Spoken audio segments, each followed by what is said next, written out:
Hello. Today we're going to talk about using school cameras and camera equipment and about the checkout process and how to care for it. So, I need you to thoroughly read this document. There's a place on the bottom where you can sign it as well as your parents, and then I need you to return it to me before you can start using school camera equipment. If I have one of these on file from last year, I still need you to sign a new one so we can put it on file for this school year. We do have a new option. Option one is you can take the paper of the contract home and you can sign it, and your parents can sign it, and you can bring it back to me. Option two is I have made a digital sign off form that you and your parents need to look at together, and then your parent, one of them or your guardian, needs to fill out the digital form.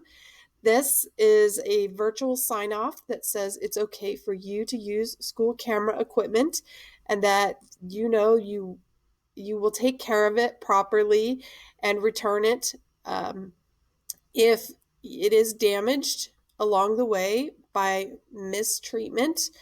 Then you may be held liable for the cost of that equipment. So, first, let's start at the top. I'm not going to read this to you word for word. I just am going to hit some main points of the document.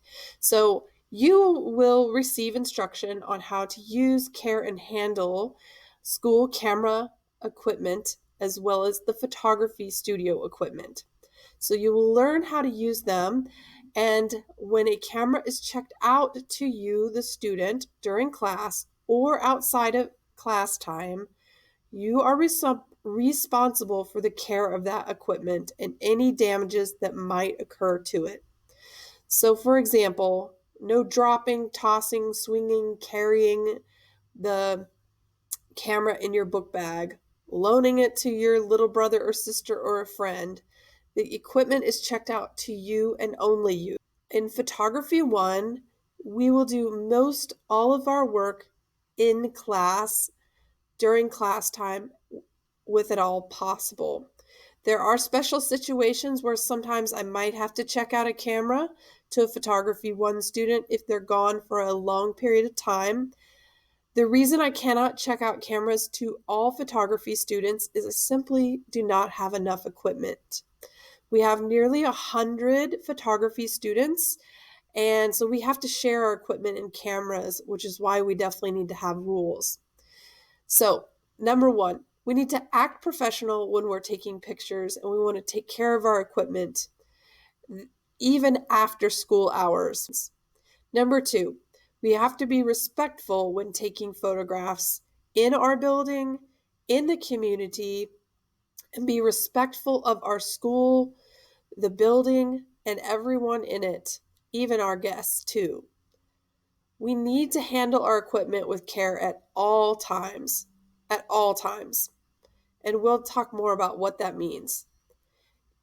When a camera is checked out to you, keep the camera in your care. Do not leave it unattended or in the care of someone else that is not in your photography class. Do not let a younger brother or sister or aunt or uncle or anyone else use the camera. It is loaned to you. Keep the camera safe.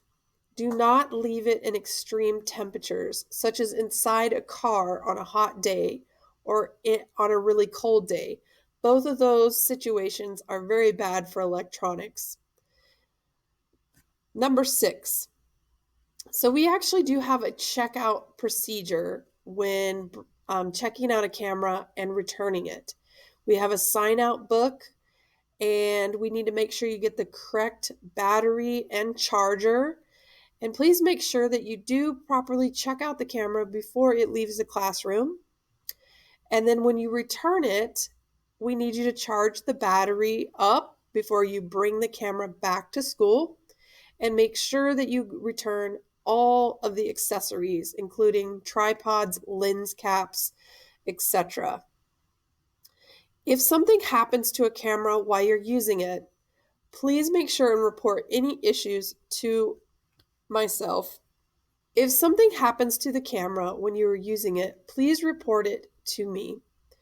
I realize that accidents do happen, and that's okay, but I need to know about it in order to get replacement equipment or see if I can fix it.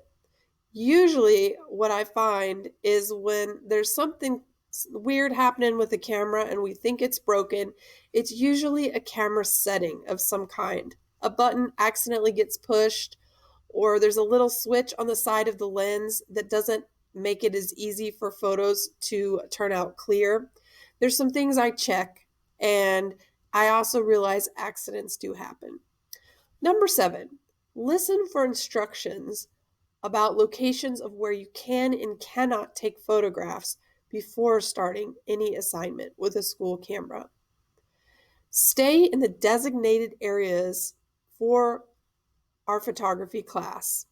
We have a studio that we can use, our classroom, we have a beautiful park, and many other places we can take pictures during the school day. Number 9, do not wander around the school when you're asked to take photographs for class.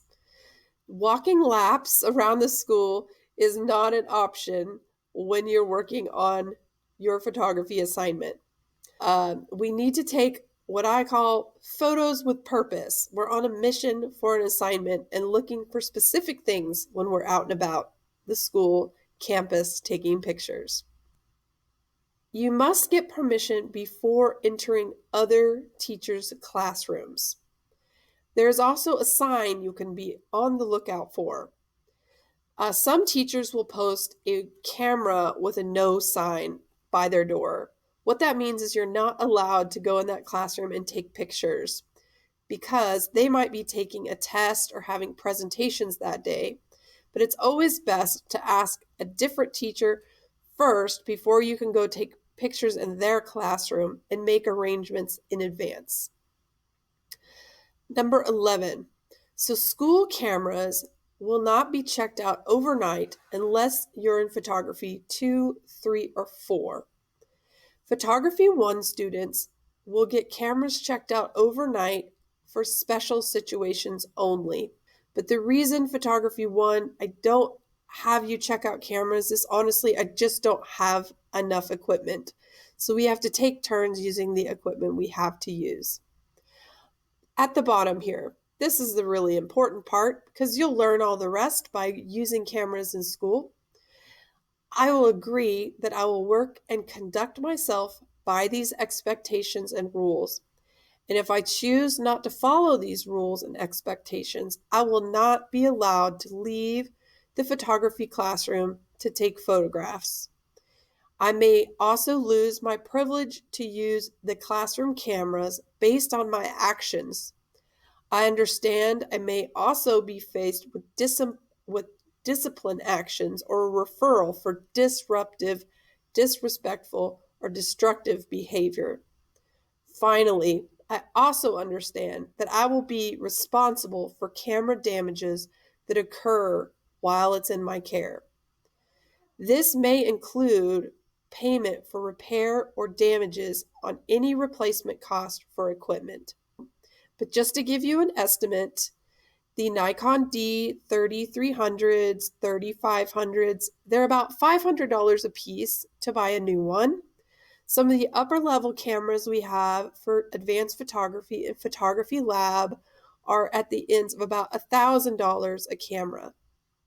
If we have to buy a replacement lens for any of the cameras, just your basic 55 millimeter replacement lens is about $300.